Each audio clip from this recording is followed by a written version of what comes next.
இறைவனை தம் துணையாக கொண்டிருப்போர் பேரு பெற்றோர். பேரு பெற்றோர். அல்லேலூயா. Praise the Lord. இன்றைய வார்த்தை யூடியூப் சேனல் நேயர்கள் அனைவருக்கும் எங்களது அன்பான வணக்கங்கள். Praise the Lord. எல்லாரையும் மறுபடியும் சந்திக்கிறதுல ரொம்ப சந்தோஷம்.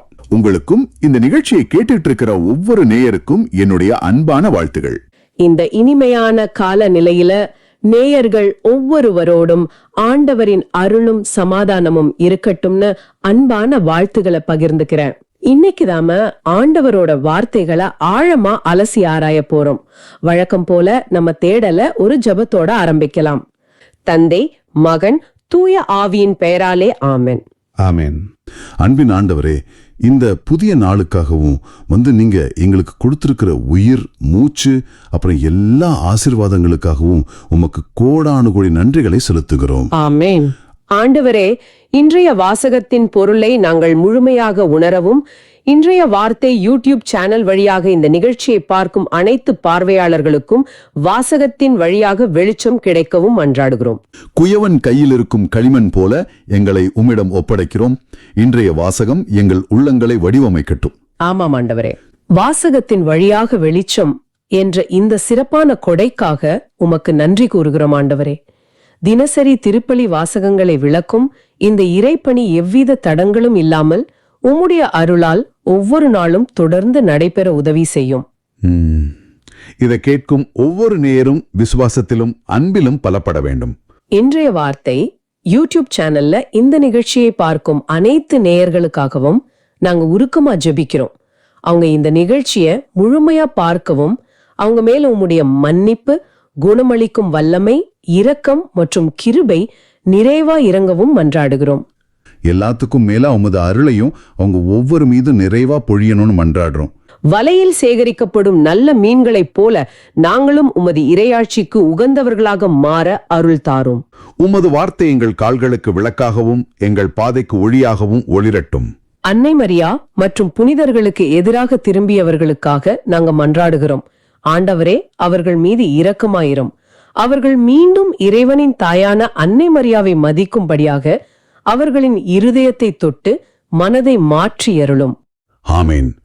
அவர்கள் விசுவாசத்திலும் பயபக்தியிலும் புதுப்பிக்கப்படவும், அவர்களின் சாட்சியம் உம்மையும் அன்னையையும் மகிமைப்படுத்தவும் அருள் புரியும்.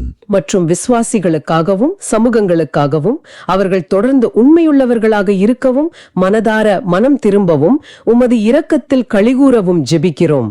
மறைப்பணியாளர்கள், திருப்பணியாளர்கள் மற்றும் திரு அவைக்காகவும் அவர்கள் நல்ல விதைகளை விதைக்கவும், கருணையோடு பரிந்து பேசவும், உமது விடுதலையின் சாட்சிகளாக திகழவும் மன்றாடுகிறோம். துயரப்படுவோர், துன்பப்படுவோர், ஒடுக்கப்பட்டோர் மற்றும் சோதிக்கப்படுவோர் குணமடையவும், பாதுகாக்கப்படவும், புதுப்பிக்கப்படவும் ஜெபிக்கிறோம். எதிர்கால சந்ததியினர் உமது இரக்கத்தை சுதந்தரித்து உமது அரசில் ஒளிர வேண்டும் என ஜெபிக்கிறோம். ஆமாம் ஆண்டவரே. எங்களது சொந்த ஊழியத்திற்காகவும் எங்கள் இசையும் போதனையும் மற்றவர்கள் மனம் திரும்பவும், உமது இரக்கத்தில் நம்பிக்கை வைக்கவும், இறையாட்சியின் பிள்ளைகளாக வாழவும் உதவ வேண்டும் என மன்றாடுகிறோம். மற்றும் எங்களிடம் ஜெபத் தேவைகளை சொன்ன அனைவருக்காகவும் அவர்களின் நல்ல நோக்கத்திற்கான மன்றாட்டுகள் அனைத்தும் விரைவில் நிறைவேறும்படியாகவும் ஜெபிக்கிறோம். இந்த மன்றாட்டுகள் அனைத்தையும் எங்கள் சகோதரரும் ஆண்டவருமான இயேசு கிறிஸ்துவின் பெயரில் திருமுன் வைக்கிறோம், எங்கள் அன்பு தந்தையே. ஆமேன். ஆமேன். நேயர்களே, உங்களுக்கான ஒரு சிறிய அன்பான அழைப்பு. உங்களது ஜெபத் தேவைகளை கமெண்ட்லயோ அல்லது எங்களோட வாட்ஸ்அப்லயோ தெரிவியுண்டு. நாங்களும் எங்களோட தனிப்பட்ட ஜெபத்திலும் ஜெபிக்கிறோம். இந்த நிகழ்ச்சியை மேம்படுத்த உங்களது மேலான கருத்துக்களை எங்களுக்கு தெரிவியுங்கள். நன்றி. சரி, முதலில் இன்றைய வாசகங்களுக்கு செவி கொடுப்போம். முதல் வாசகம். குயவன் கையிலுள்ள களிமண்ணை போல நீங்கள் என் கையில் இருக்கின்றீர்கள். இறைவாக்கினர் எரேமியா நூலிலிருந்து வாசகம். அதிகாரம் 18, இறைவாக்கியங்கள் 1 முதல் 6. எரேமியாவுக்கு ஆண்டவர் அருளிய வாக்கு. நீ எழுந்து குயவன் வீட்டுக்கு போ, அங்கு என் சொற்களை நீ கேட்கச் செய்வேன். எனவே நான் குயவர் வீட்டுக்கு போனேன். அங்கு அவர் சுழல்வட்டை கொண்டு வேலை செய்து கொண்டிருந்தார். குயவர் தம் கையால் செய்த மண்கலம் சரியாக அமையாத போதெல்லாம் அவர் அதை தம் விருப்பப்படி வேறொரு கலமாக வடித்துக் கொண்டிருந்தார். அப்போது ஆண்டவர் எனக்கு அருளிய வாக்கு: இஸ்ரவேல் வீட்டாரே, இந்த குயவன் செய்வது போல் நானும் உனக்கு செய்ய முடியாதா என்கிறார் ஆண்டவர். இந்த குயவன் கையிலுள்ள களிமண்ணை போல இஸ்ரவேல் வீட்டாரே, நீங்கள் என் கையில் இருக்கின்றீர்கள். இது ஆண்டவர் வழங்கும் அருள்வாக்கு. இறைவா, உமக்கு நன்றி. பதிலுரை பாடல். திருப்பாடல்கள் 146. பாடல் வரிகள் 1, 2, 3, 4, 5, 6. பல்லவி 5a. இறைவனை தம் துணையாக கொண்டிருப்போர் பேறு பெற்றோர்.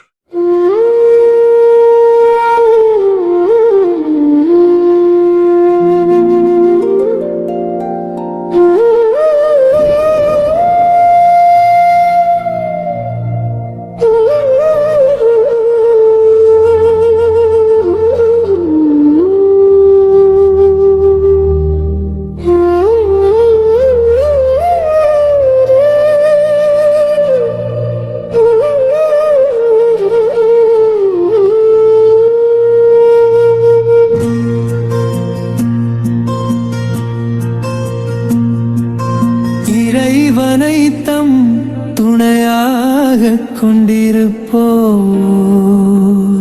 பேறு பெற்றோர்.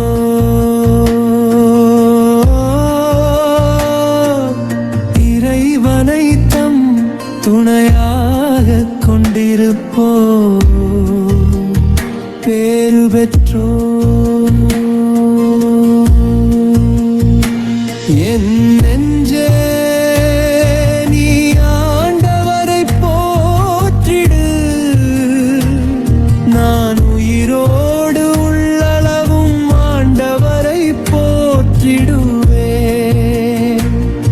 என் வாழ்நாளெல்லாம் என் கடவுளை புகழ்ந்து பாடிடுவேரே. இறைவனை தம் துணையாக கொண்டிருப்போ பேறு பெற்றோ.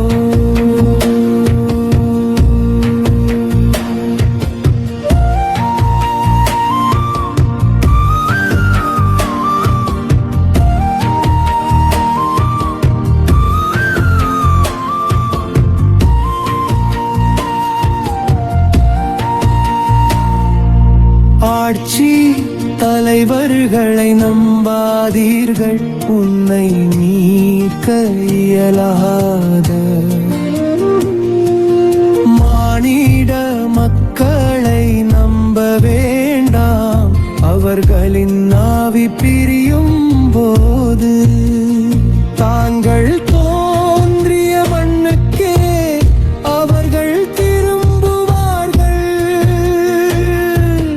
அந்நாளில் அவர்களின் எண்ணங்கள் அழிந்து போய் இறைவனை தம் துணையாக கொண்டிருப்போ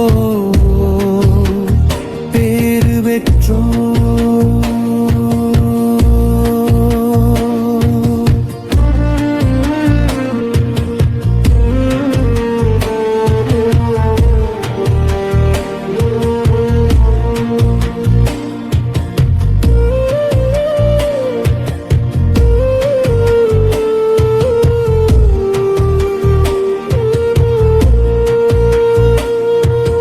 யாக்கோபின் இறைவனை தம் துணையாக கொண்டிருப்போர் பேறு பெற்றோர்.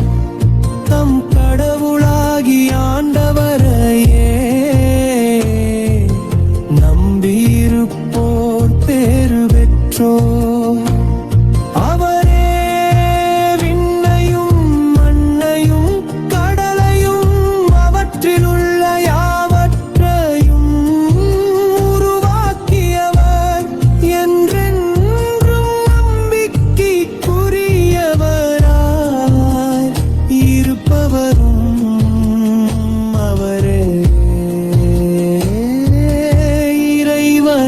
தம் துணையாக கொண்டிருப்போர் பேறு பெற்றோர்.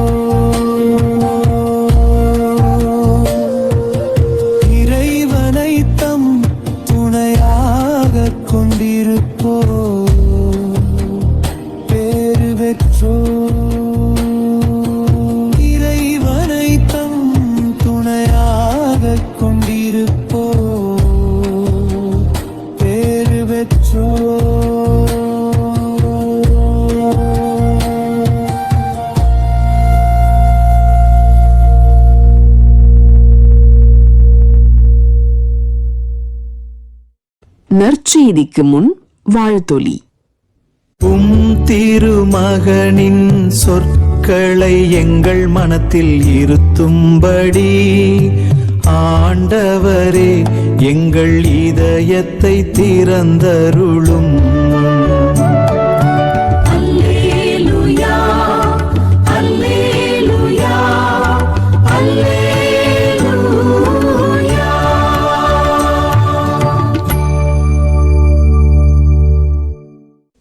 நற்செய்தி வாசகம்.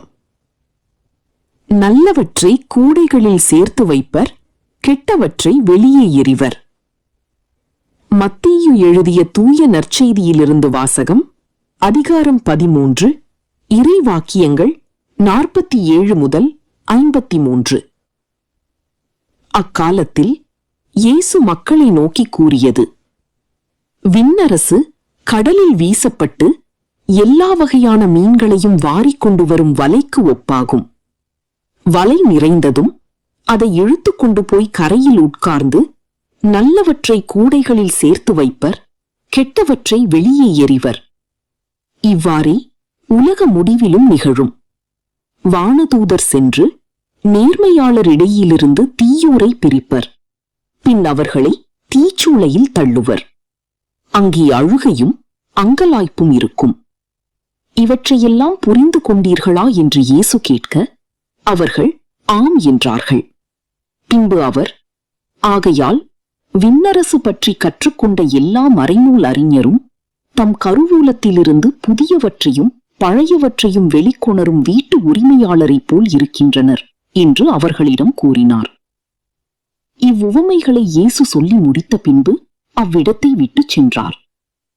இது கிறிஸ்து வழங்கும் நற்செய்தி. கிறிஸ்துவே உமக்கு புகழ்.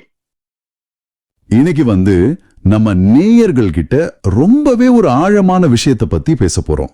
அதாவது, உங்க வாழ்க்கையில நீங்க நிறைய தப்பு பண்ணிட்டோம், இனி எல்லாமே முடிஞ்சு போச்சுன்னு எப்பவாவது நினைச்சிருக்கீங்களா? நிறைய பேருக்கு அந்த எண்ணம் வந்திருக்கும். எந்த நம்பிக்கையும் இல்ல, நான் ஒரு உடைந்த குப்பை அப்படின்னு நீங்க எப்பவாவது நினைச்சிருந்தா இந்த பதிவு உங்களுக்கு தான். நீங்க அப்படி நினைச்சு தூக்கி போட்ட உடைந்த துண்டுகளை தான் ஆண்டவர் இன்னைக்கு ரொம்ப கவனமா தேடிக்கிட்டு இருக்கிறாருன்னு சொன்னா உங்களால நம்ப முடியுதா? நிஜமாவே அது பலருக்கும் ஆச்சரியமா இருக்கும். இன்னைக்கு நாம அலச போற விஷயம் உங்க வாழ்க்கையே புரட்டி போடக்கூடிய ஒரு உண்மையான, ரொம்ப ஆழமான ஒரு வெளிப்பாடு. கண்டிப்பா. இது ஆரம்பிக்கிறதுக்கு முன்னாடி இன்னைக்கு நாம வாழ்ற இந்த நவீன உலகத்துக்கு ஏத்த மாதிரி சொல்ல ஆசைப்படுறேன். ஓ, சொல்லுங்க. கேட்கறதுக்கு ரொம்ப சுவாரஸ்யமா இருக்குமே. முன்னாடி எல்லாம் நம்ம கேள்விப்பட்டிருப்போம், அதாவது ஒரு சிற்பி சிலையிலிருந்து தேவையில்லாத கல்லை செதுக்கி எறிவார் அப்படின்னு. ஆனா இன்னைக்கு நாம இந்த செயற்கை நுண்ணறிவு, அதாவது ஆர்டிபிஷியல் இன்டெலிஜென்ஸ் பத்தி நிறைய பேசுறோம் இல்லையா? ஆமா, ஏஐ பத்தி தான் இப்ப எங்க பார்த்தாலும் பேச்சு.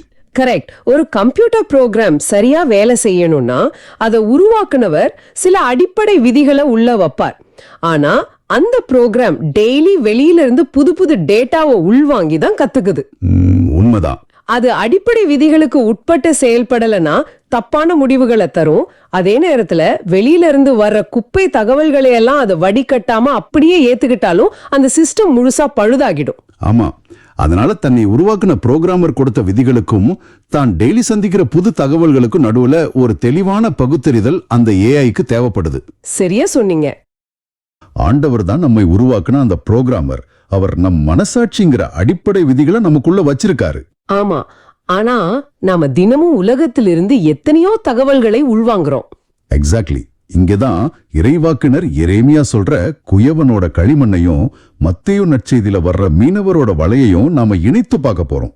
அது மட்டும் இல்லாம திருத்தந்தை பிரான்சிஸ் நமக்கு விளக்குற அந்த பகுத்தறிதல், அதாவது டிசர்ன்மெண்ட் அப்படிங்கிற சவாலான செயலையும் நாம இன்னைக்கு அலச போறோம். இது இன்னைக்கு நாம சந்திக்கிற சவால்களுக்கு எப்படி பொருந்ததுன்னு பாக்குறது நேயர்களுக்கு ரொம்பவே பயனுள்ளதா இருக்கும். இத கொஞ்சம் விரிவாக பார்ப்போம். முதல் வாசகத்தோட உண்மையான ஆழம் நமக்கு தெரியணும்னா அந்த காலகட்டத்தோட வரலாற்று பின்னணியை நாம கொஞ்சம் புரிஞ்சுக்கணும். ஆமா, ஏன்னா ஆண்டவர் சும்மா எந்த காரணமும் இல்லாம இந்த வார்த்தைகளை சொல்லலையே. கரெக்ட். பண்டைய இஸ்ரேல் மக்களோட சூழ்நிலையை நம்ம கொஞ்சம் கற்பனை செஞ்சு பார்க்கணும். எரேமியா வாழ்ந்த அந்த காலகட்டம் இஸ்ரேல் மக்களுக்கு ஒரு கடுமையான இருண்ட காலம்னு சொல்லலாம். இருண்ட காலம்னா போர் அந்த மாதிரி விஷயங்களா? ஆமா, சுத்தி இருக்கிற வல்லரசு நாடுகள், குறிப்பா பாபிலோனியர்கள் அவங்கள அழிக்க காத்துக்கிட்டு இருக்கிறாங்க. ஆனா இஸ்ரேல் மக்கள் என்ன செஞ்சாங்க தெரியுமா? என்ன செஞ்சாங்க? ஆண்டவரை தேடுனாங்களா? அதுதான் இல்ல, ஆண்டவரை நம்பாம தங்களுடைய சொந்த புத்தியை நம்பி தப்பு தப்பான கூட்டணிகளை வச்சுக்கிட்டாங்க. அதாவது ஆண்டவரை விட்டு முழுசா விலகி போயிட்டாங்க. முழுசா விலகிட்டாங்க.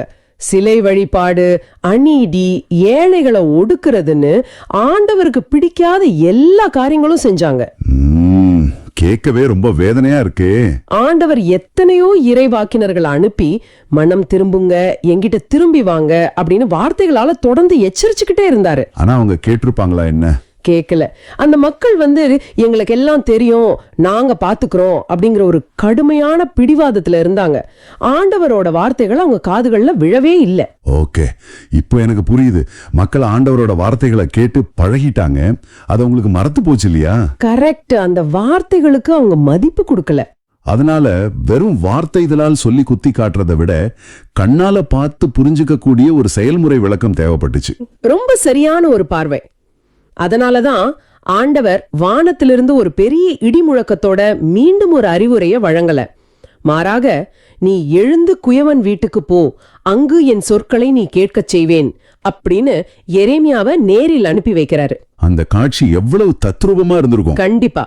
இந்த இடத்துல நாம எபிரேய மொழியோட ஆழத்தை கொஞ்சம் கவனிச்சோம்னா இன்னும் சிலிர்ப்பா இருக்கும். அப்படியா? எபிரேய மொழியில இதுக்கு என்ன வார்த்தை வருது? எபிரேய மொழியில குயவனுக்கு யோட்சர் அப்படின்னு பேரு. யோட்சர்? இருங்க, இந்த வார்த்தை ரொம்ப பரிச்சயமான ஒரு வார்த்தையா இருக்கே. நம்ம திருவிவிலியத்துல வேற எங்கேயோ இது வருது. நீங்க சரியா யோசிக்கிறீங்க. தொடக்க நூல்ல ஆண்டவர் மனிதனை மண்ணிலிருந்து வடிவமைத்தார் அப்படின்னு நம்ம வாசிக்கிறோம் இல்லையா? அதை குறிக்க பயன்படுத்தப்பட்ட வார்த்தை யாட்சர். ஓ வாவ்! அந்த யாட்சர் அப்படிங்கிற வார்த்தையில இருந்து தான் இந்த யோட்சர் அப்படிங்கிற வார்த்தையே உருவாகி இருக்கு. இதை கேட்கும் போதே புல்லரிக்குது. அதாவது தொடக்கத்துல நம்மை களிமண்ணால் வடிவமைத்து தன் மூச்சை கொடுத்து உயிர்ப்பித்த அதே ஆண்டவர் தான் இங்கே மீண்டும் ஒரு குயவனா உருவகப்படுத்தப்படுறாரு. இதுல இருந்து என்ன புரியுதுன்னா, அவர் உங்களை உருவாக்குனவர் மட்டுமல்ல, உங்களை மறுபடியும் உருவாக்கும் வல்லமை கொண்டவர். இதுல எனக்கு ரொம்ப பிடிச்ச ஒரு விஷயம் என்னன்னா, ஆண்டவர் ஏன் ஒரு ராஜாவையோ அல்லது நீதிபதியையோ உதாரணமாக காட்டாமல் ஒரு குயவனை காட்டுகிறார் அப்படிங்கிறது தான். ஆமா, அது ரொம்ப முக்கியமான ஒரு குறிப்பு. கொஞ்சம் யோசிச்சு பாருங்க. ஒரு ராஜா சிம்மாசனத்துல ரொம்ப கம்பீரமா பட்டு உடுத்தி அமர்ந்து கட்டளையிடுவார். ஒரு நீதிபதி தூரமா நின்னு சட்ட புத்தகத்தை பார்த்து தீர்ப்பு வழங்குவார். கண்டிப்பா அவங்க கையில அழுக்குப்படாது. அதுதான், அவங்க யாருக்கும் கைகள்ல அழுக்குப்படாது. ஆனா ஒரு குயவனை பாருங்க, அவன் சிம்மாசனத்துல உட்கார்றதில்ல. அவன் தரையில உட்கார்ந்து தன் கைகள்ல மண்ணை ஏந்தி தண்ணீர் விட்டு சேற்றில் தன் கைகளை முழுசா அழுக்காக்கி கொண்டு வேலையை செய்யறான். ஆமா, களிமண்ணோட ஒவ்வொரு வினாடியும் நேரடியா தொடர்புல இருக்கான். அந்த களிமண்ணை ஸ்பரிசிச்சு வேலையை செய்யறான். ஆண்டவர் நம் வாழ்வில் எவ்வளவு நெருக்கமாக நம்மோடு இறங்கி வந்து வேலை செய்கிறார் என்பதை இது எவ்வளவு அழகா காட்டுது. நிச்சயமா அந்த நெருக்கம், அந்த தொடர்ச்சி தான் இங்க ரொம்ப முக்கியம். நம்முடைய கடவுள் தூரமா நின்னுக்கிட்டு நீ தப்பு பண்ணிட்ட, உனக்கு தண்டனை அப்படின்னு சொல்றவர் கிடையாது. அவர் நம்ம கூடவே இருக்கிறாரு. ஆமா, நம்மோட சேற்றில் இறங்கி தன் கைகளை அழுக்காக்கி கொண்டு நம்மை மீண்டும் சரி செய்ய துடிக்கிற ஒரு அன்பான குயவன். எரேமியா அந்த குயவன் வீட்டுக்கு சென்ற போது அங்க நடக்கிற காட்சிய ரொம்ப நுட்பமா விவரிக்கிறாரு. அந்த 3ஆம் வசனத்துல வருமே அதுவா? கரெக்ட். 3ஆம் வசனத்துல சொல்றாரு, நான் குயவர் வீட்டுக்கு போனேன், அங்கு அவர் சுழல் வட்டை கொண்டு வேலை செய்து கொண்டிருந்தார். ஆனா கொஞ்சம் இருங்க, எனக்கு இங்க ஒரு சின்ன முரண்பாடு தோணுது. ஒரு சுழல் வட்டையில களிமண்ணை வச்சு அதை வேகமா சுழற்றி குயவன் தன் கைகளால அதை அழுத்து பிசைறது அப்படிங்கிறது அந்த களிமண்ணுக்கு ரொம்ப வலிக்கிற ஒரு செயலா தானே இருக்கும். ஆமா, ஆண்டவர் அன்பானவர், அவர் நம்மை கைகளில் ஏந்துகிறாருன்னு சொல்றோம். அப்புறம் ஏன் அந்த சுழற்சியும் வலியும்? நீங்க கேக்குற இந்த கேள்வி ரொம்ப ஆழமானது. அந்த சுழல் வட்டை அப்படிங்கிறது நம்ம வாழ்க்கையில நடக்கிற சுழற்சியான போராட்டங்கள், எதிர்பாராத பிரச்சனைகள், வழிகளை குறிக்கலாம். ஓ, அந்த பிரச்சனைகள் தான் சுழல் வட்டையா? ஆமா, களிமண் இயற்கையாவே ரொம்ப மிருதுவானது கிடையாது. குறிப்பா வெயில்ல காய போட்ட களிமண் ரொம்ப இறுக்கமா கடினமா இருக்கும், பாறான்கள் மாதிரி இருக்கும். கரெக்ட். குயவன் அதை பானையா மாத்தணும்னா முதல்ல அதை தண்ணியில ஊற போடணும், அப்புறம் அதை நல்லா மிதிச்சு பிசையணும், சுழல் வட்டையில வச்சு தன் முழு பலத்தையும் கொடுத்து அதை அழுத்தணும். அதுல கண்டிப்பா வலி இருக்கும். ஆனா அந்த வலி அழிக்கிறதுக்காக இல்ல உருவாக்குறதுக்காக. அதாவது நம்ம வாழ்க்கையில வர்ற கஷ்டங்களை நாம அந்த சுழல் வட்டையோட சுழற்சியா நினைச்சுக்கணும். கண்டிப்பா.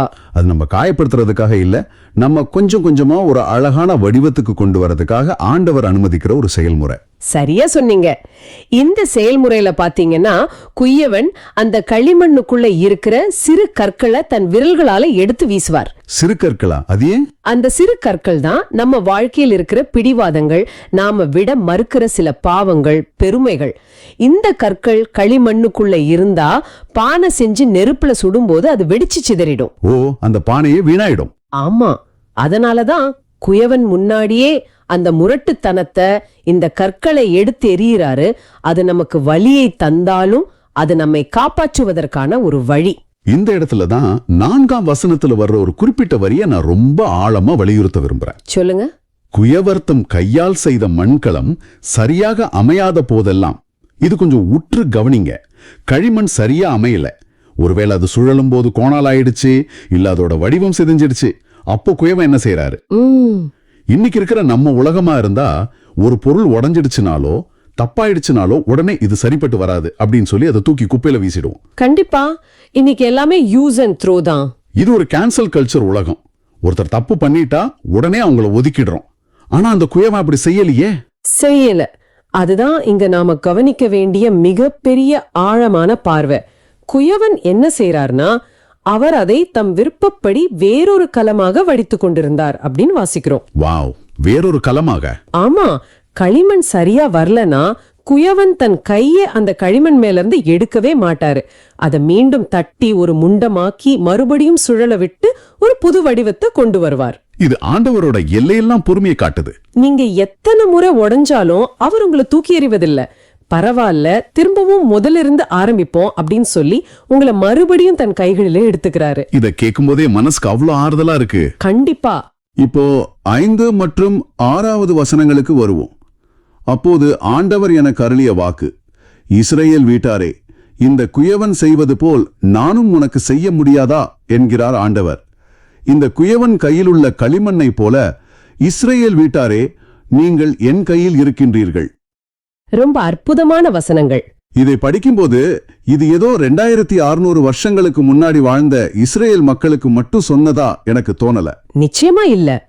இந்த வசனத்தை இன்னைக்கு இருக்கிற நவீன உலகத்துல பலவிதமான மன அழுத்தங்களோட வாழ்ந்துகிட்டு இருக்கிறவங்க வாழ்க்கையோட நேரடியா இணைத்து பார்க்க வேண்டியது ரொம்ப அவசியம். உண்மைதான்.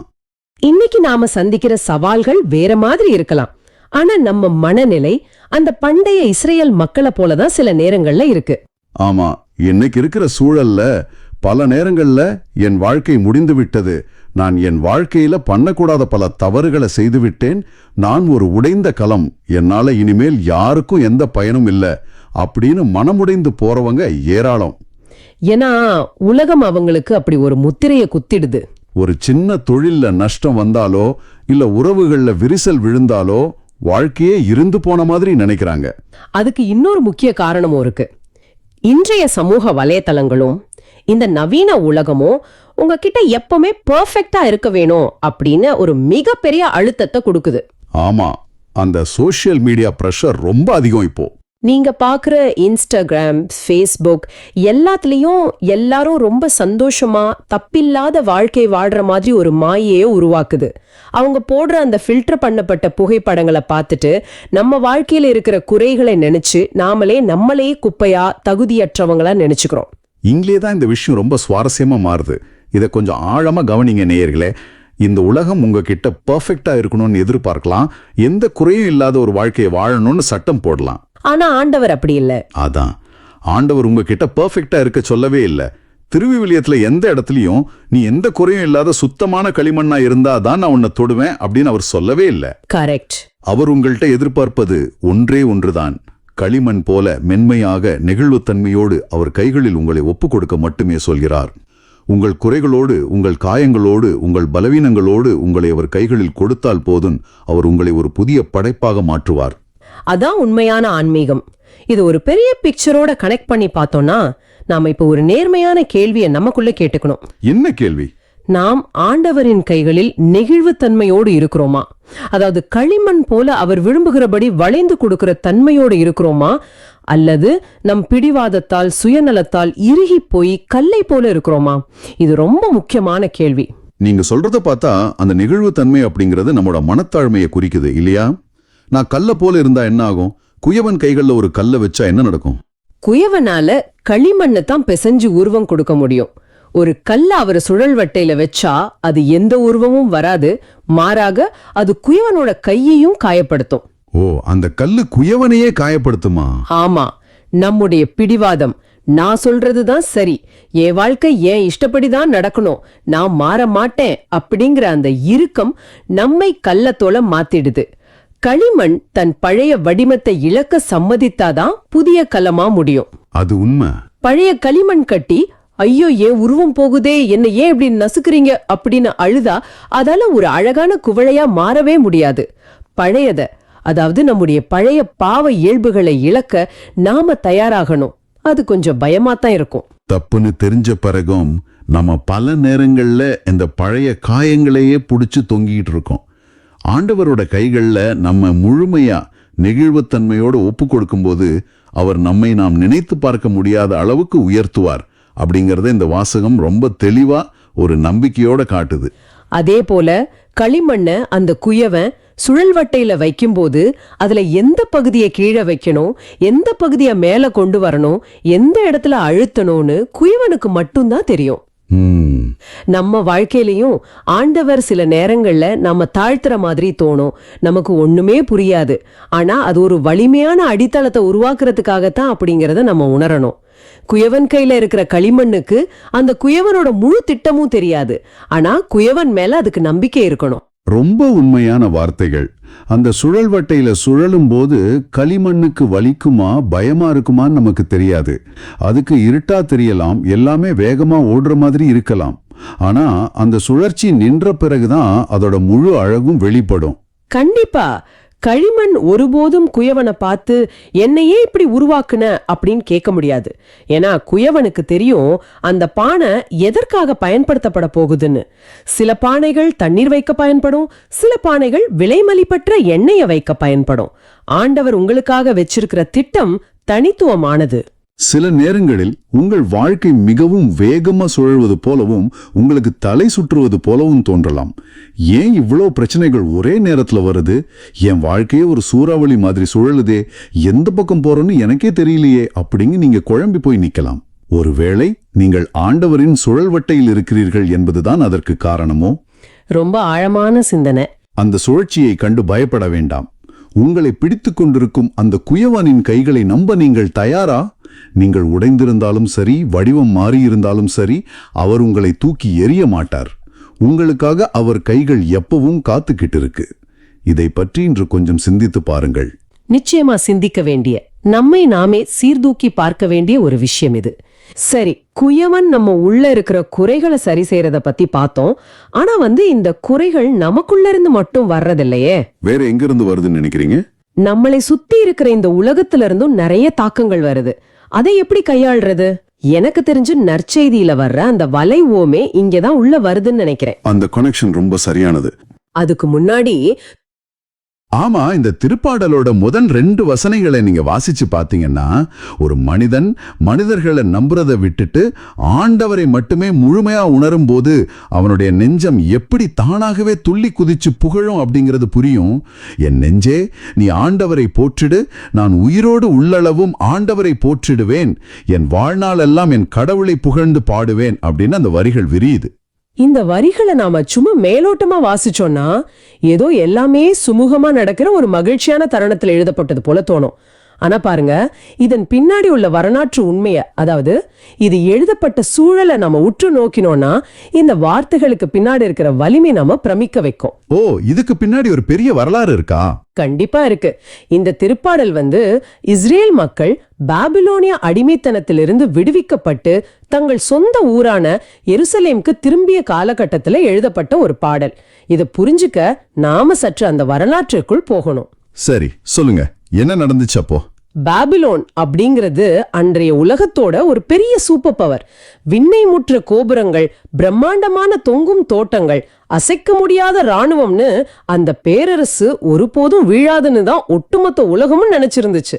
ஓ, அசைக்க முடியாத சாம்ராஜ்யம் நினைச்சாங்க. ஆமா, இஸ்ரேல் மக்கள் பல தசாப்தங்களா அங்கே அடிமைகளா அந்த மனித பேரரசோட அதிகார காலடியில நசுக்கப்பட்டு கடந்தாங்க. இந்த மனித அதிகாரம் நிரந்தரமானது, இனி நமக்கு விடுதலையே இல்லைன்னு அவங்க நினைச்சிருந்த தருணத்துல ஓவர் நைட்ல, அதாவது ஒரே இரவுல அந்த மாபெரும் பாபிலோனிய பேரரசு பாரசீகர்களால தோற்கடிக்கப்பட்டு சுக்குநூறா உடைஞ்சு விழுந்தது. ஏன்னா தாங்கள் இவ்வளவு காலம் மலை போல பார்த்து பயந்த ஒரு மனித அரசாங்கம் கண் முன்ன வெறும் தூசியா மாறுறத அவங்க நேர்ல பாக்குறாங்க. முற்றிலும் உண்மை. அந்த பேரதிர்ச்சியும் ஆச்சரியமும் தான் அவங்களோட சிந்தனையை மாத்துச்சு. மனித அதிகாரங்களோட அற்பத்தனத்தையும் வீழ்ச்சியையும் அவங்க கண்கூடா பார்த்தாங்க. அதே நேரம் ஆண்டவர் பல தலைமுறைகளுக்கு முன்பு தங்களுக்கு அளித்த வாக்குறுதிய மனிதர்கள் மறந்தாலும் அவர் மறக்காம நிறைவேற்றிய அந்த நித்தியமான மாறாத அரசையும் அவங்க அனுபவிச்சாங்க. அந்த ஒரு மிகப்பெரிய விடுதலையின் உணர்தலின் உச்சத்தில தான் ஒரு மனித அரசாங்கத்தின் வீழ்ச்சிக்கு பிறகு நின்னுகிட்டு என் வாழ்நாள் எல்லாம் என் கடவுளை புகழ்ந்து பாடுவேன் அப்படின்னு அந்த ஆசிரியர் பாடுறாரு. இது வெறும் வார்த்தைகள் இல்ல, இது ஒரு வரலாற்று அனுபவத்தின் புழிவா வெளிவரும் புகழ்ச்சி. எக்ஸாக்ட்லி, சரியா சொன்னீங்க. அந்த பின்னணிய புரிஞ்சுக்கிறப்போ அந்த புகழ்ச்சியோட எடை என்ன அப்படிங்கிறது மிக தெளிவா புரியுது. ஆனா நாம இப்ப கொஞ்சம் யதார்த்தத்துக்கு வருவோம். சொல்லுங்க. அதாவது பாபிலோன் வீழ்ந்தது, மக்கள் விடுதலை பெற்றாங்க, அவங்க புகழ்றாங்க, இது தர்க்க ரீதியா சரியா இருக்கு. ஆனா நடைமுறை வாழ்க்கையில இதை பொருத்தி பார்க்கும்போது எனக்கு ஒரு கேள்வி எழுகிறது. என்ன கேள்வி? எல்லாம் சுமூகமா நடக்கும்போது, எதிரிகள் வீழும்போது ஆண்டவரை புகழ்வேன் அப்படின்னு சொல்றது ஈஸி. ஆனா வாழ்க்கையில நாம எதிர்பாராத பெரும் இழப்புகளை சந்திக்கும் போதோ, ஒரு நேசிப்போரோட மரணமோ அல்லது திடீர்னு ஒரு கொடிய நோயின் பிடியில சிக்கும் போதோ என் வாழ்நாள் எல்லாம் புகழ்வேன் அப்படின்னு ஒருவரால எப்படி சொல்ல முடியும்? அந்த நேரத்திலே புகழ்வது சாத்தியமா? அல்லது அந்த ஆசிரியர் குறிப்பிடுறது ஒரு குறிப்பிட்ட மனநிலையை மட்டும்தானா? இது மிக முக்கியமான கேள்வி. நாம பொதுவா புகழ்ச்சி அப்படிங்கறத எப்படி பாக்குறோம்னா, அது நம்முடைய சூழ்நிலைகளுக்கான ஒரு ரியாக்ஷன், அதாவது எதிர்வினைன்னு நினைக்கிறோம். ஆமா, நல்லது நடந்தா சந்தோஷப்படுவோம், கெட்டது நடந்தா முறுமுறுப்போம். கரெக்ட். எனக்கு பதவி உயர்வு கிடைச்சா நான் புகழ்வேன், வேலை போனா நான் முறுமுறுப்பேன் அப்படிங்கறதுதான் மனித இயல்பு. ஆனா திருப்பாடல் ஆசிரியர் இங்கே குறிப்பிடுற புகழ்ச்சி சூழ்நிலையை சார்ந்ததல்ல. அது நம்மை படைத்த ஆண்டவரின் மாறாத குணாதிசயத்தை சார்ந்தது. ஓ, சூழ்நிலையை சார்ந்தது இல்லைன்னு சொல்றீங்க? ஆமா. இத புரிஞ்சுக்க ஒரு சின்ன உதாரணம் சொல்றேன். இப்போ நீங்க ஒரு விமானத்துல பயணம் செய்றீங்கன்னு வச்சுக்குவோம். திடீர்னு ஒரு மோசமான புயல்ல விமானம் சிக்குது. ரொம்ப பயமா இருக்குமே. வெளிய பார்த்தா கும்மிருட்டு, மின்னல், பயங்கரமான காற்று, விமானம் குலுங்குது. அந்த நேரத்துல வெளியே தெரியற சூழ்நிலைய பார்த்து பைலட் முடிவெடுத்தார்னா கண்டிப்பா விமானம் விபத்துக்குள்ளாயிடும். ஆமா, வெளியே ஒண்ணுமே தெரியாது, வெறும் குழப்பம்தான் இருக்கும். ஆனா ஒரு நல்ல பைலட் வெளியே உள்ள குழப்பத்தை பார்க்காம தன்னிடம் உள்ள கருவிகளை, அதாவது அந்த இன்ஸ்ட்ருமெண்ட்ஸை முழுமையா நம்பி விமானத்தை இயக்குவாரு. ஏன்னா புயல் எப்படி இருந்தாலும் அந்த கருவிகள் காட்டும் உண்மை மாறாது. வாவ், ரொம்ப அருமையான ஓமை இது. நம் வாழ்வின் துன்பங்களும் இழப்புகளும் அந்த புயல் போன்றவைதாங்க. அவை நம் கண்களை மறைச்சு நம்மை நிலைகுலைய செய்தாலும் ஆண்டவரின் அன்பும் பராமரிப்பும் ஒருபோதும் குறைவதில்லை. அந்த மாறாத உண்மையை ஒருவன் தன் விசுவாசத்தால் பற்றி கொள்ளும்போது அவன் சூழ்நிலைகளை பார்த்து அல்ல, மாறாக ஆண்டவரை பார்த்து தன் வாழ்நாள் எல்லாம் அவரை புகழ்ந்து பாடுவான். அந்த விமானத்தின் பைலட் ஓம நிஜமாவே சூப்பரா இருக்கு. வெளியே வீசும் புயலை விட உள்ளே வழிகாட்டும் கருவியின் உண்மைத்தன்மை மீது வைக்கும் அந்த அசைக்க முடியாத நம்பிக்கை தான் உண்மையான புகழ்ச்சி. கண்டிப்பா, அதுதான் உண்மையான விசுவாசம்.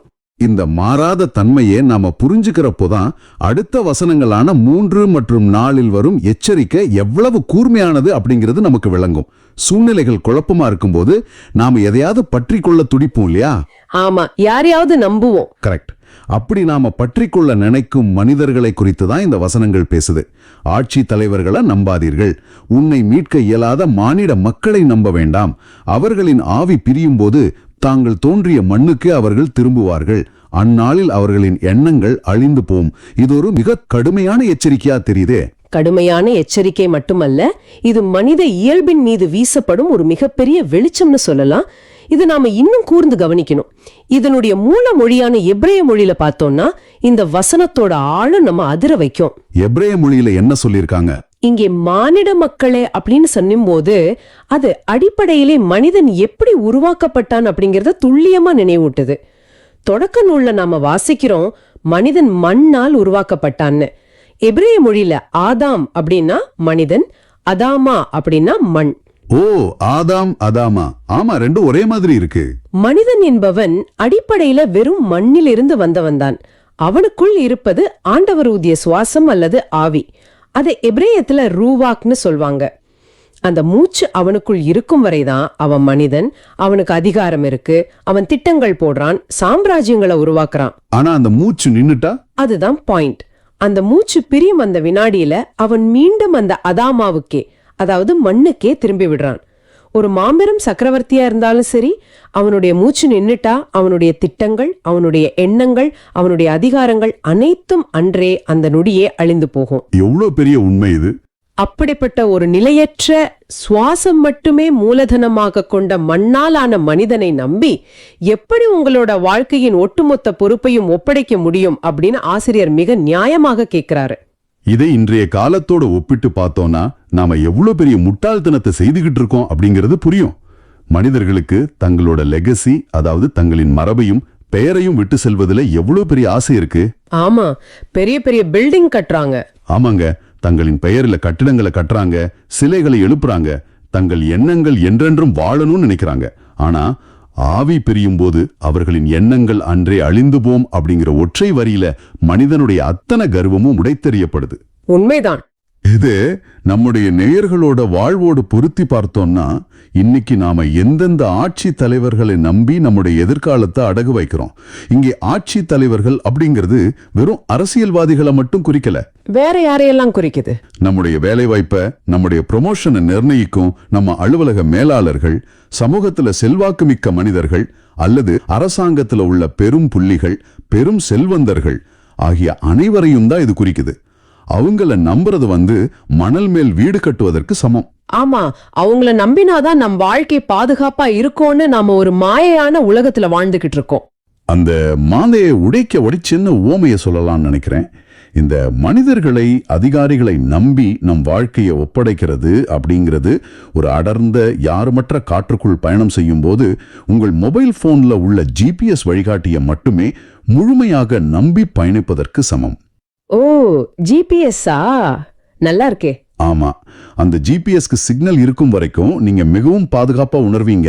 அது உங்களை சரியான பாதையில கொண்டு செல்வது போல தோணும். ஆனா காற்றுக்குள் ஆழமாக செல்ல செல்ல திடீர் அந்த சிக்னல் கட் ஆனாலோ அல்லது போனோட பேட்டரி தீர்ந்து விட்டாலோ என்ன ஆகும்? மாட்டிக்கிட்டோம்னு அர்த்தம். வழியே தெரியாது.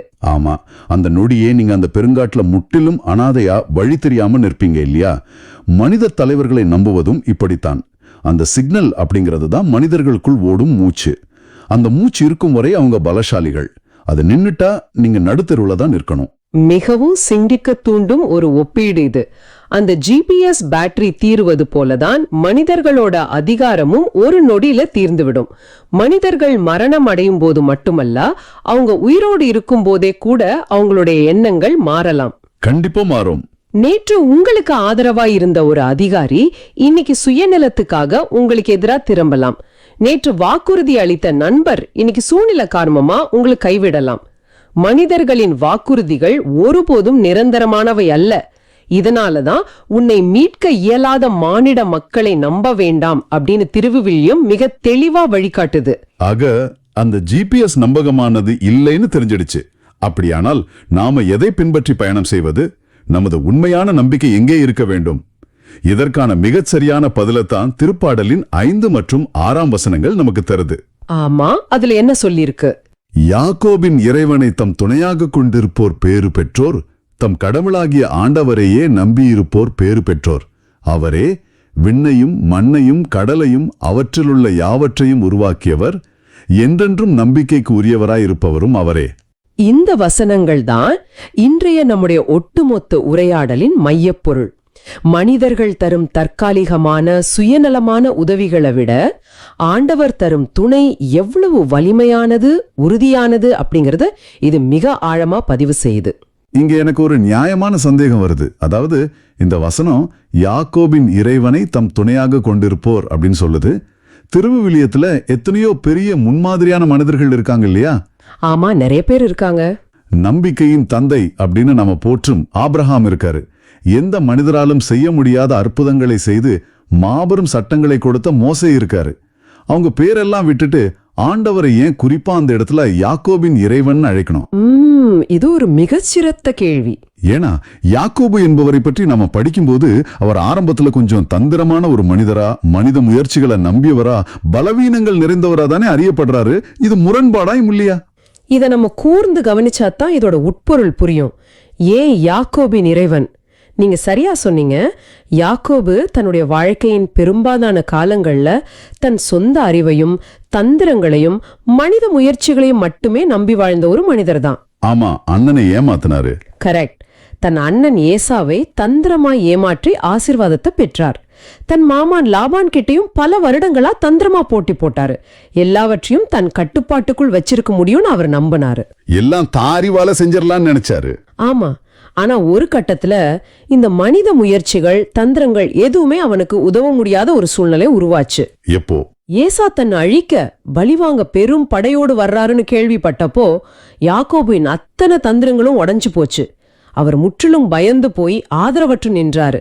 அந்த இரவுல யாப்போ காற்றங்கரையில அவனுடைய மனித பலம் முழுவதும் தோற்று போன பிறகு ஆண்டவர் ஒருவரே தனக்கு துணை, அவரை விட்டா வேற வழி இல்ல அப்படிங்கறத முழுமையா உணர்ந்து அவரோடு விடிய விடிய போராடி ஆசி பெற்றாரு. ஓ, நீர் என்னை ஆசீர்வதித்தால் அழிய உம்மை போக விட மாட்டேன் அப்படின்னு கதறினாரே அந்த நிகழ்வு. ஆமா, அதேதான். இத கேட்கும்போது யாக்கோபுக்கும் நமக்கும் பெரிய வித்தியாசம் இல்லைன்னு தோணுது.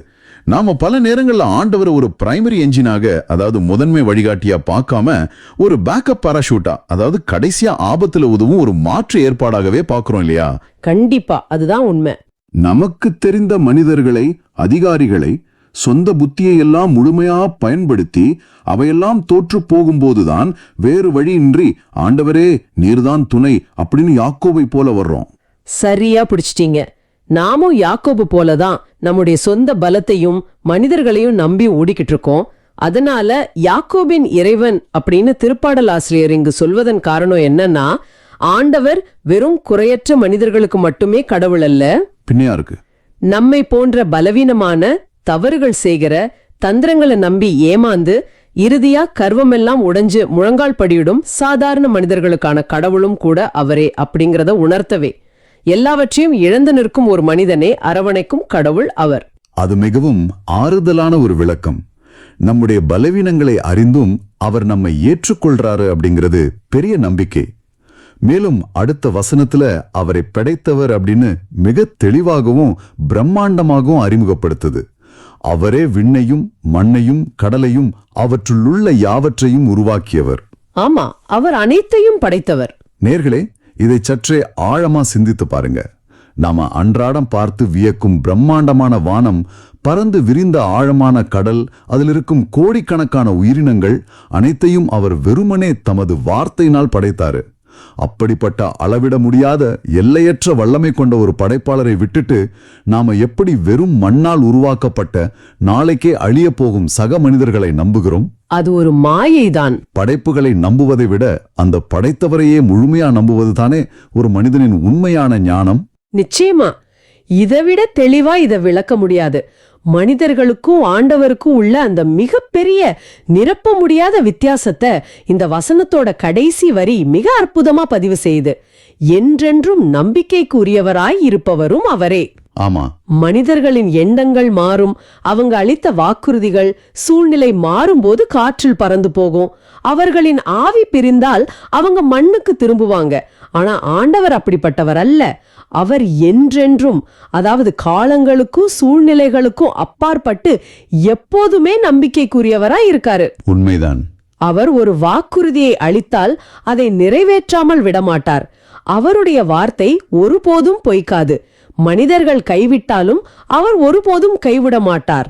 இந்த அசைக்க முடியாத உண்மையை புரிஞ்சுகிட்டு அவர் மேல் மட்டுமே தன் முழு நம்பிக்கையும் வைக்கும் ஒருவர்தான் உண்மையாகவே பேறு பெற்றோர். இதைவிட ஒரு சிறப்பான தேடலும் ஆழமான புரிதலும் இருக்க முடியாது. நேயர்களே, இன்னைக்கு நாம சிந்தித்து விவாதித்த இந்த விஷயங்கள், அதாவது பாபிலோனிய அடிமைத்தனம் முதல் யாக்கோபின் போராட்டம் வரை மனித அதிகாரத்தின் நிலையற்ற தன்மை முதல் ஆண்டவரின் மாறாத தன்மை வரை அனைத்தும் உங்கள் மனதில் ஆழமா பதிஞ்சிருக்கும்னு முழுமையா நம்புறேன். கண்டிப்பா பதிஞ்சிருக்கோம். உங்களின் தனிப்பட்ட சிந்தனைக்காக இதுவரை நாம விவாதிக்காத ஒரு புதிய கேள்வியை உங்கள் முன் வைக்க விரும்புறேன். நண்பர்களே, உங்கள் வாழ்க்கையின் அஸ்திவாரம் யாருடைய வாக்குறுதியின் மேல் கட்டப்பட்டுள்ளது? நாளைக்கே மாறி போகும், சூழ்நிலைக்கு ஏற்ப நிறம் மாறும், ஆவி பிரிந்தால் மண்ணுக்கு செல்லும் மனிதர்களின் வார்த்தைகளின் மேலா, அல்லது இந்த வானத்தையும் பூமியையும் படைத்து என்றென்றும் நம்பிக்கைக்குரியவராய் நிலைத்திருக்கும் ஆண்டவரின் வார்த்தையின் மேலா? இன்றே சற்று அமைதியாய் சிந்தித்து பாருங்கள். உங்கள் வாழ்க்கையின் நங்கூரம் எந்த கடலில் பாய்ச்சப்பட்டுள்ளது அப்படிங்கறது உறுதி செய்து கொள்ளுங்கள். ஆமேன். திருத்தூதர் பணிகள் 16:14b சொல்ற மாதிரி, திருமகனின் சொற்களை எங்கள் மனத்தில் இருத்தும்படி ஆண்டவரே எங்கள் இதயத்தை திறந்தள்ளும். தூய ஆவியானவர் நம்ம இதயத்தை திறந்து இந்த நற்செய்தியின் உண்மைகளை நமக்கு வெளிப்படுத்துவாராக. உண்மையாகவே அந்த தூய ஆவியானவரின் ஒளியோட இந்த வாசகத்தின் முதல் பகுதிக்கு நாம் இப்போ நகரலாம். சரி, இப்போ 47வது வசனத்துல இயேசு சொல்றாரு, விண்ணரசு கடலில் வீசப்பட்டு எல்லா வகையான மீன்களையும் வாரிக்கொண்டு வரும் வலைக்கு ஒப்பாகும்.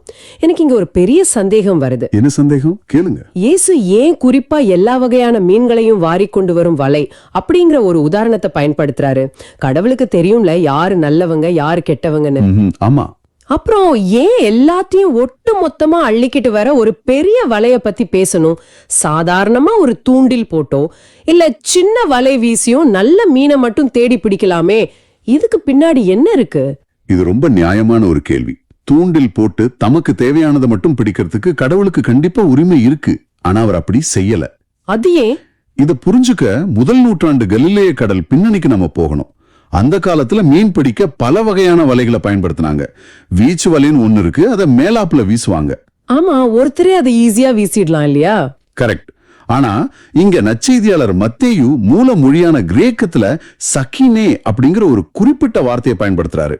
சக்கீனே அப்படின்னா அது ஒரு சாதாரண வலை கிடையாது. அப்போ அந்த சக்கீனே வலை எப்படி இருக்கும்? அது ஏதோ பிரம்மாண்டமான ஒண்ணு மாதிரி சொல்றீங்களே.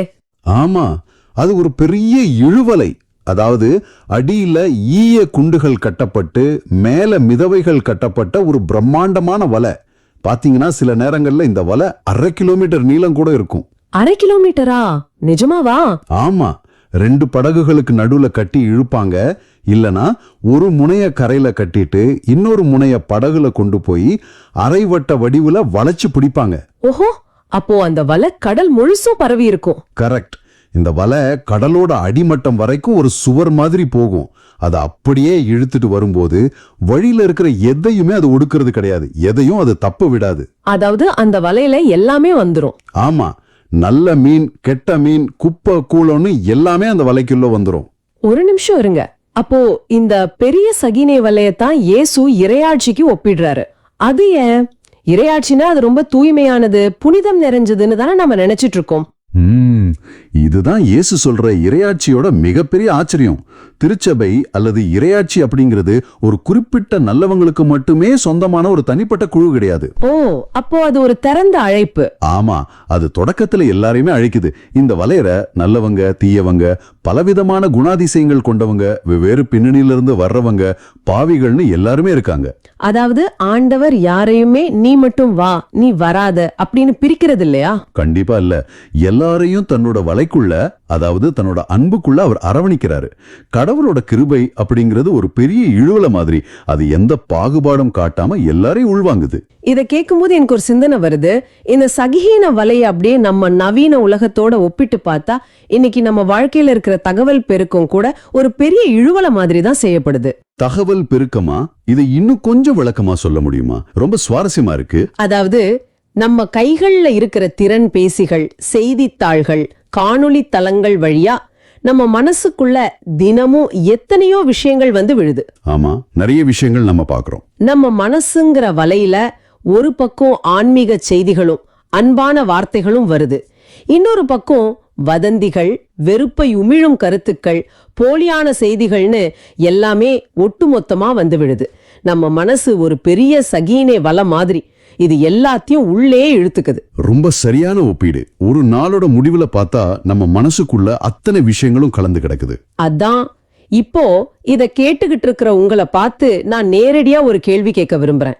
உங்க அன்றாட வாழ்க்கையில உங்க மனசுங்கிற வலையில நீங்க எதையெல்லாம் உள்ளே விடுறீங்க, எந்த வகையான மீன்கள் உங்க வலைக்குள்ள வருதுன்னு நீங்க என்னைக்காவது யோசிச்சு பார்த்திருக்கீங்களா? இது நிஜமாவே ஒவ்வொருத்தரும் சிந்திக்க வேண்டிய ஆழமான விஷயம். நம்ம கண்கள் காதுகள் வழியா நம்ம மனசுக்குள்ள போற எல்லாமே அந்த வலையில சிக்கிற விஷயங்கள் தான். ஆமா, எல்லாத்தையும் உள்ளே விடுறது நம்ம மனித இயல்பா மாறிடுச்சு. ஆனா அந்த வலையில விழுந்தது எல்லாமே நமக்கு நன்மை பயக்குமான்னு கேட்டா அங்கதான் அடுத்த முக்கியமான கட்டம் வருது. கரெக்ட். வலையில விழுந்தது எல்லாமே நமக்கு சொந்தமாயிடாது. அந்த பெரிய வலைய வீசினது தப்பில்ல, ஆனா அடுத்தது என்ன நடக்குதுன்னு தான் பார்க்கணும். 48 முதல் 50 வரையிலான வசனங்கள்ல வலை நிறைஞ்சதும் மீன்கள் கரையில பிரிக்கப்படுது. நல்லவற்றை கூடைகளில் சேர்த்து வைப்பார், கெட்டவற்றை வெளியே எறிவர் அப்படின்னு வாசிக்கிறோம். ஆமா, இங்கதான் எனக்கு உண்மையான ஒரு பயம் வருது. 49, 50வது வசனங்கள்ல ஆண்டவர் சொல்றாரு, இவ்வாறே உலக முடிவிலும் நிகழும். வானதூதர் சென்று நேர்மையாளரிட இருந்து தீயோரை பிரிப்பர், பின் அவர்களை தீச்சூளையில் தள்ளுவர், அங்கே அழுகையும் அங்கலாய்ப்பும் இருக்கும். ஆமா, ரொம்ப வலிமையான வார்த்தைகள். இங்க நேர்மையாளர் அப்புறம் தீயோர் 2 வார்த்தைகள் வருது. உலக முடிவு, தீச்சூளை, அழுகை, அங்கலாய்ப்புன்னு கேட்கும் போதே ரொம்ப பயமா இருக்கு. இயேசு எப்போதுமே அன்பை பத்தி பேசுவாரு, பாவியை தேடி வந்தேன்னு சொல்வாரு. ஆனா இங்க தீச்சூளையில தள்ளுவாங்கன்னு சொல்றாரு. இது முரண்பாடா தெரியலையா?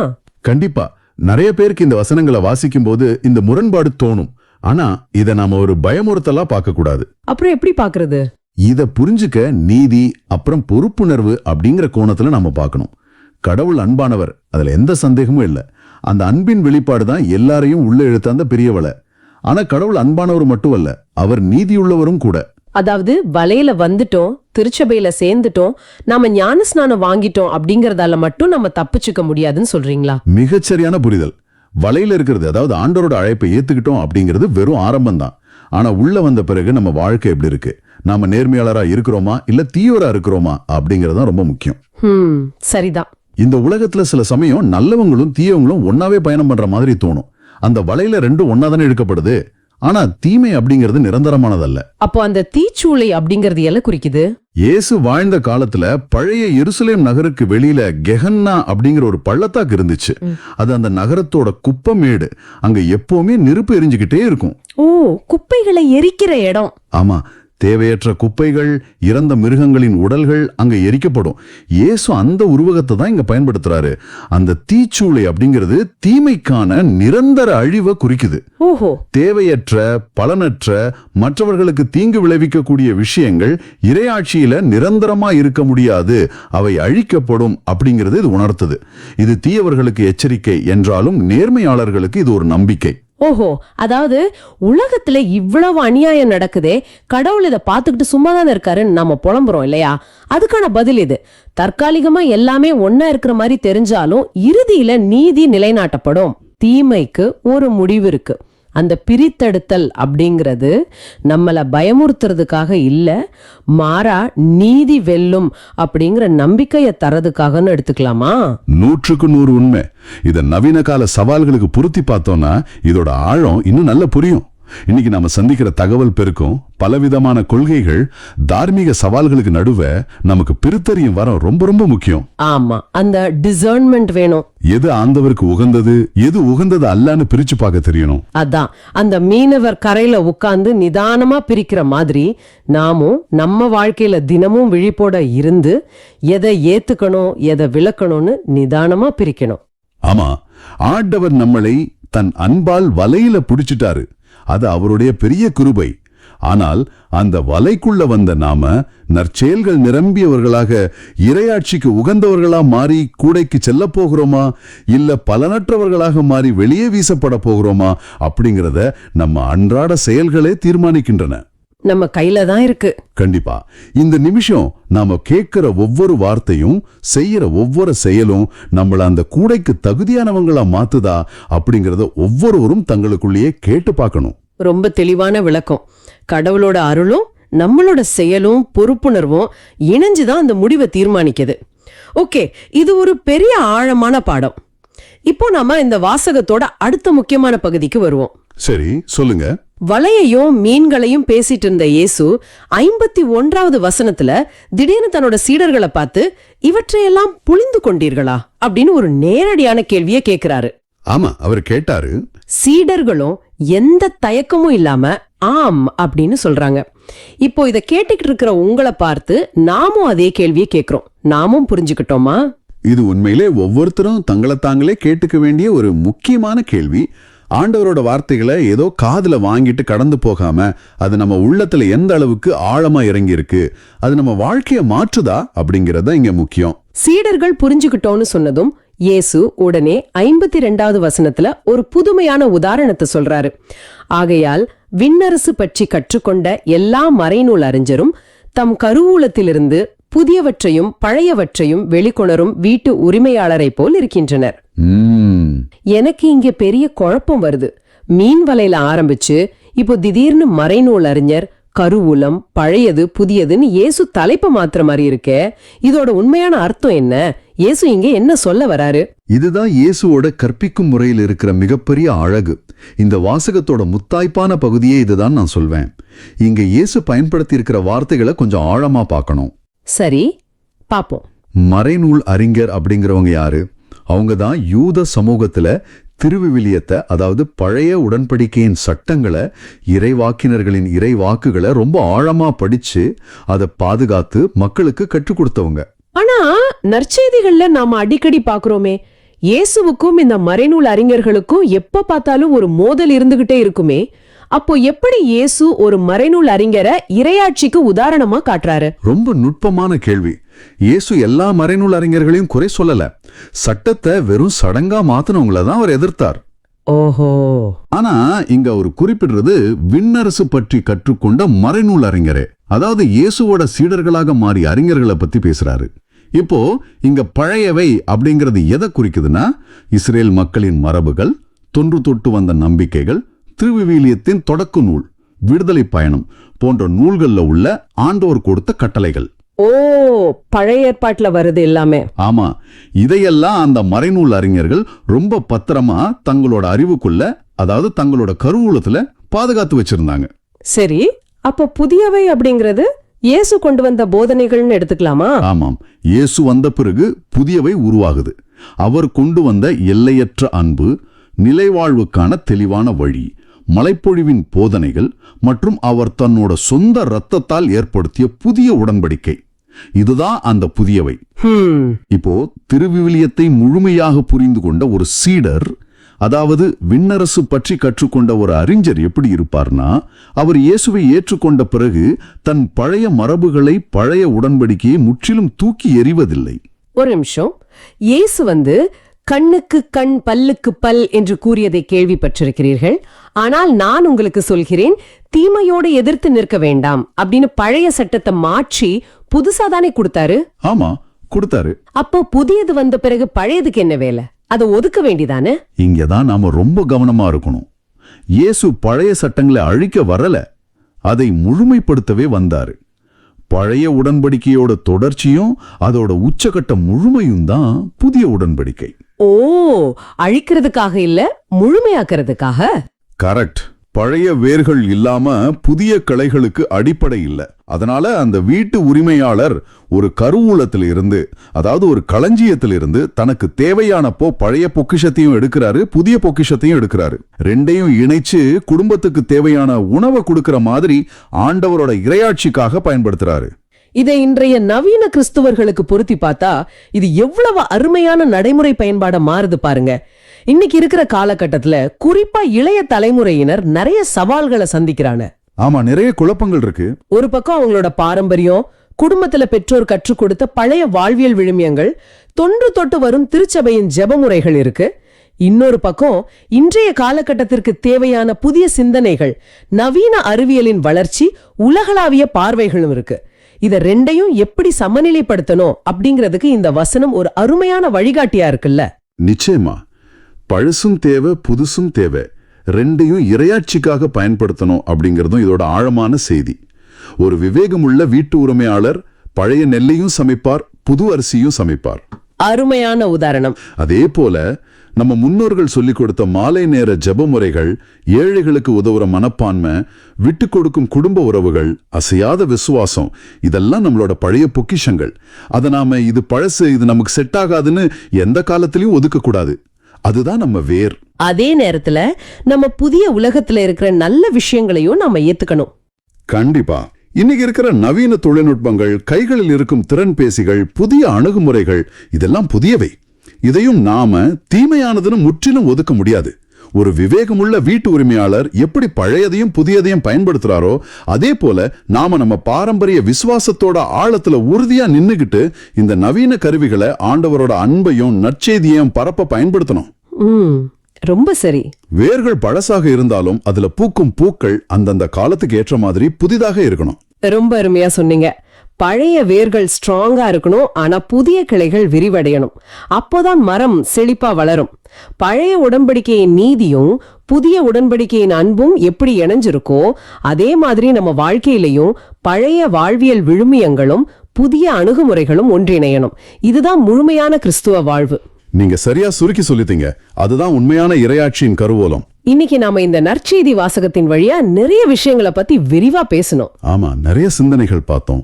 எந்த பாகுபாடும் இல்லாம எல்லாரையும் ஆரம்பத்துல அரவணைக்கிற அந்த பிரம்மாண்டமான சகீன இழுவலை, உலக முடிவுல நடக்க போற பிரித்தெடுக்கும் நீதி மற்றும் அது நமக்கு கொடுக்கும் பொறுப்புணர்வு, அப்புறம் பழையதையும் புதியதையும் இணைத்து சமநிலைப்படுத்தும் வீட்டு உரிமையாளர்னு பல பரிமாணங்களை பார்த்தோம்.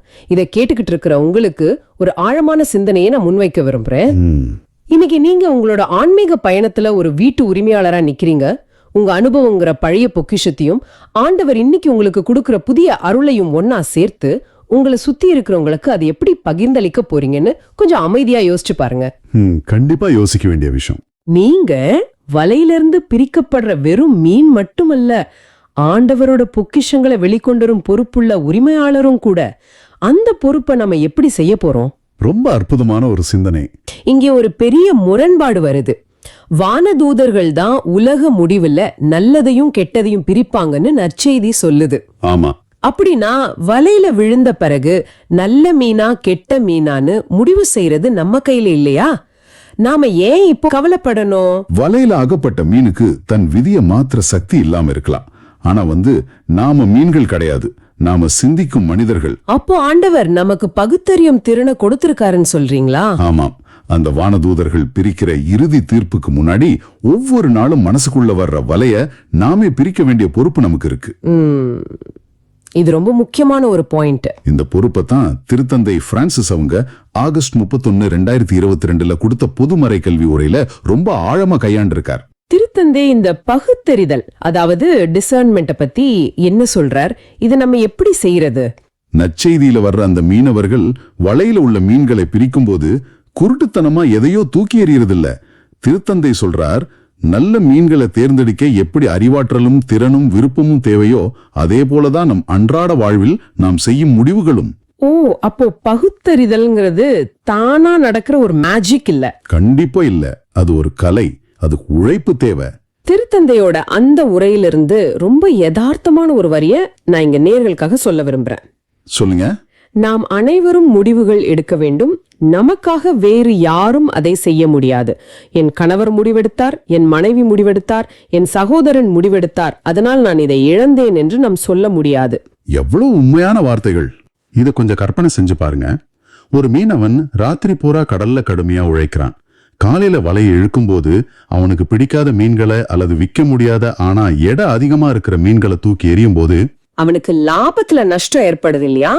அவனோட உழைப்பு வீணானது போல ஒரு வலி இருக்கும். ஆமா.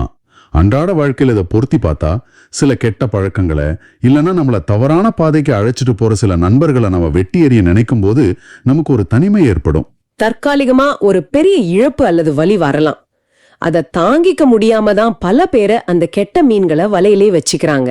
ஆனா நீண்ட கால அடிப்படையில பார்த்தா அந்த கெட்ட மீன்கள் வலையில உள்ள மத்த நல்ல மீன்களையும் அழுக வச்சிடும். அதனால அந்த தற்காலிக வலிய நாம ஏத்துக்க தயாரா இருக்கணும். இதையெல்லாம் வச்சு பார்த்தா பகுத்தறிதல் அப்படிங்கிறது வெறும் நம்ம சொந்த மூளைய வச்சு நம்ம புத்திசாலித்தனத்தை மட்டும் வச்சு முடிவெடுக்கிறதா? ஒரு செக்லிஸ்ட் போட்டு இது நல்லது இது கெட்டதுன்னு பிரிக்கிறது தானா? இல்லவே இல்ல. அப்படி செஞ்சா அது வெறும் மேலாண்மை, மேனேஜ்மெண்ட் ஆயிடும். ஆன்மீக பகுத்தறிதல்ங்கிறது வேற. அது எப்படி மாறுபடுது? அது கடவுளோட சித்தம் மற்றும் நமது விருப்பம், இது ரெண்டுக்கும் இடையான ஒரு அழகான சந்திப்பு. கடவுள் நம்முடைய தந்தை, அவர் நமக்கு ஆலோசனை வழங்க எப்பவுமே தயாரா இருக்கார். ஆனா அவர் ஒருபோதும் தன் சித்தத்தை நம்ம மேல திணிக்கிறதில்ல. ஓ, இத கொஞ்சம் தெளிவா பாப்போம். நாம குயவனோட கையில இருக்கிற களிமண்ணா இருந்தாலும் அவர் நம்மள வலுக்கட்டாயமா பிசைஞ்சு அவருக்கு பிடிச்ச மாதிரி மாத்துறதில்ல, அப்படிதானே? ஆமா, அவர் ஏன் தன் சித்தத்தை நம்ம மேல திணிக்கிறது இல்ல தெரியுமா? ஏன்னா நாம அவருக்கு பயந்து வாழ்ற அடிமைகளா இருக்க கூடாது. நாம அவரை நேசிக்கிற சுதந்திரமான பிள்ளைகளா இருக்கணும்னு அவர் விரும்புறார். திருத்தந்தை ரொம்ப அழுத்தமா சொல்றார், அன்பு சுதந்திரத்தில் மட்டுமே வாழ முடியும். உங்களை யாராவது கட்டாயப்படுத்தி அன்பு செய்ய வச்சா அது உண்மையான அன்பா இருக்க முடியுமா? கண்டிப்பா முடியாது. அதான் ஆண்டவர் நம்மள சுதந்திரமா படைச்சிருக்கார். அன்பு சுதந்திரத்தில் மட்டுமே வாழ முடியும். இது எவ்வளவு ஆழமான கருத்து! இதை சிந்தித்து பாருங்க நேயர்களே. ஆண்டவர் உங்களுக்கான தேர்வுகளை உங்க முன்னாடி வைக்கிறார். ஆனா எந்த முடிவை எடுக்கணுங்கிற சுதந்திரத்தை உங்க கையில கொடுத்துடுறார். சரியா சொன்னீங்க. சரி, இதை எப்படி நம்ம நடைமுறையில செயற்படுத்துறது? இப்போ சமூக வலைத்தளங்கள்ல ஒரு கவர்ச்சியான ஆனா தவறான ஒரு செய்தி வருது, இல்லைன்னா நம்மள ஆத்திரமூட்டுற ஒரு பதிவு வருது. அப்போ எப்படி பகுத்தறியறது? முதல் படி என்னன்னா, ஒரு நிமிஷம் அமைதியா நிக்கிறது. நாம பெரும்பாலும் எந்திரத்தனமா ரியாக்ட் பண்றோம். வலையில எது வந்தாலும் உடனே அதை முழுங்கிடுறோம். ஆமா, அது உண்மைதான். அப்படி செய்யாம, இந்த செய்தி இல்லைன்னா இந்த பழக்கம் இல்லைன்னா இந்த உறவு என்ன ஆண்டவர்கிட்ட நெருக்கமா கொண்டு போகுதா, இல்ல அவரை விட்டு விலக்கி கொண்டு போகுதா அப்படின்னு நமக்குள்ளேயே ஒரு கேள்வியை கேட்கணும்.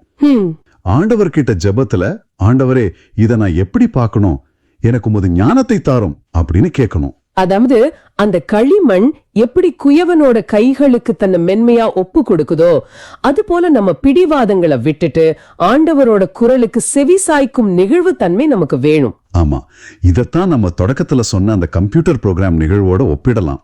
ஆண்டவர் நம்முள் அன்பையும் விசுவாசத்தையும் அடிப்படை விதிகளா வச்சிருக்காரு. உலகம் தினமும் புது புது சவால்களையும் தகவல்களையும் நம்ம வலையில வீசுது. நாம ஆண்டவர் கொடுத்த அந்த சுதந்திரத்தை கொண்டு ஜெபத்தின் வழியா பகுத்தறிந்து நல்லதை மட்டும் எடுத்துக்கிட்டு கெட்டதை வெளியே எரியணும். இது தொடர்ச்சியான ஒரு உழைப்பு. இது எப்படி நாம ஒன்னா இணைச்சு பாக்குறது? நாம குயவனோட கையில இருக்கிற களிமண், இது நம்ம பலவீனத்தையும் ஆண்டவரோட வல்லமையும் காட்டுது. ஆனா அந்த குயவன் நம்மள வலுக்கட்டாயமா பிசைறது இல்ல. நாம சுதந்திரமா அன்போட அவர்கிட்ட நம்மள ஒப்பு கொடுக்கணும். எக்ஸாக்ட்லி.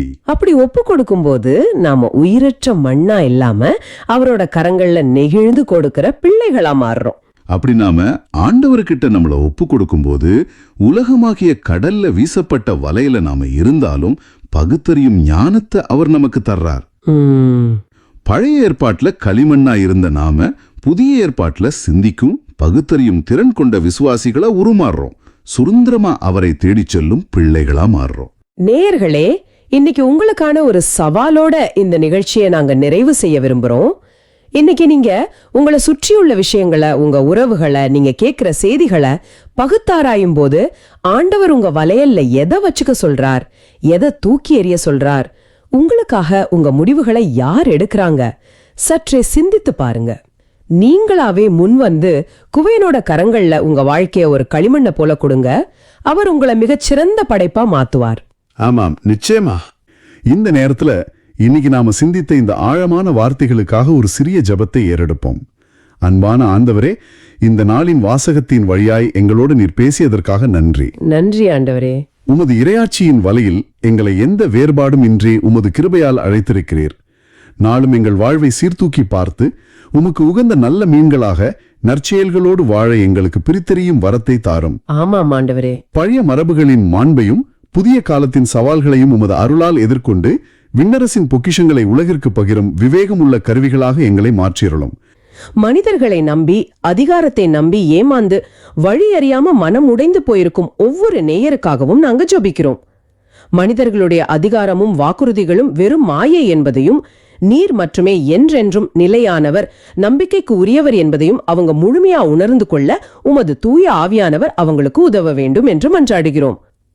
உலகத்தின் எந்த கவர்ச்சியிலும் மனித அதிகாரத்தின் மீதும் அவங்க துளியும் நம்பிக்கை வைக்காம விண்ணையும் மண்ணையும் படைத்த உமது ஒருவரின் மீதே தங்கள் முழு நம்பிக்கையையும் தங்கள் வாழ்வின் அஸ்திவாரத்தையும் கட்டி எழுப்ப அவங்களுக்கு அருள் தாரும். எந்த சூழ்நிலையிலும் இறந்த பள்ளத்தாக்குகளில் நடந்தாலும் உம்மையே புகழ்ந்து பாடும் ஆழமான விசுவாசத்தை அவங்களுக்கு தந்தருளும். ஆமேன். எங்களை உமது கைகளில் முழுமையாக ஒப்படைக்கிறோம். எங்கள் பிடிவாதங்களை அகற்றி வெண்மையான களிமண்ணாக எங்களை மாற்றும். ஆமேன். நாங்கள் சுழல்வட்டையில் இருக்கும்போது, வலிகளையும் வேதனைகளையும் சந்திக்கும்போது, உமது கைகள் எங்களை விட்டு விலகவில்லை என்ற உறுதியான நம்பிக்கையை தாரும். ஆமாம் ஆண்டவரே. நாங்கள் உடைந்திருந்தாலும் உமது விருப்பப்படி எங்களை ஒரு புதிய களமாக, உமக்கு உகந்த கருவியாக வடித்துக் கொள்ளும். எங்கள் ஆண்டவராகிய இயேசு கிறிஸ்துவின் பெயரால் மன்றாடுகின்றோம். ஆமேன். ஆமேன். இந்த ஆழமான பார்வை உங்களுக்கு பயனுள்ளதாக இருக்குதுன்னு நினைச்சா மத்தவங்களுக்கும் இந்த வீடியோவை ஷேர் பண்ணுங்க. நற்செய்தியின் தூதராக இறையாட்சியை எடுத்துறீங்க. நன்றி. உங்களுடைய இந்த நாள் முழுவதும் ஆண்டவரோட வழிநடத்துதல் உங்களோட இருக்கட்டும். மீண்டும் நாளை சிந்திப்போம்.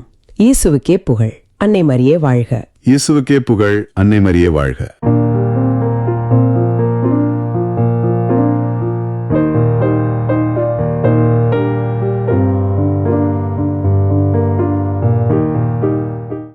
நீங்கள் காண்பவற்றை காணும் வாய்ப்பை பெற்றோர் பேறு பெற்றோர். ஏனெனில் பல இறைவாக்கினர்களும் அரசர்களும் நீங்கள் காண்பவற்றை காண விரும்பினார்கள், ஆனால் அவர்கள் காணவில்லை. நீங்கள் கேட்பவற்றை கேட்க விரும்பினார்கள், ஆனால் அவர்கள் கேட்கவில்லை என நான் உங்களுக்கு சொல்கிறேன்.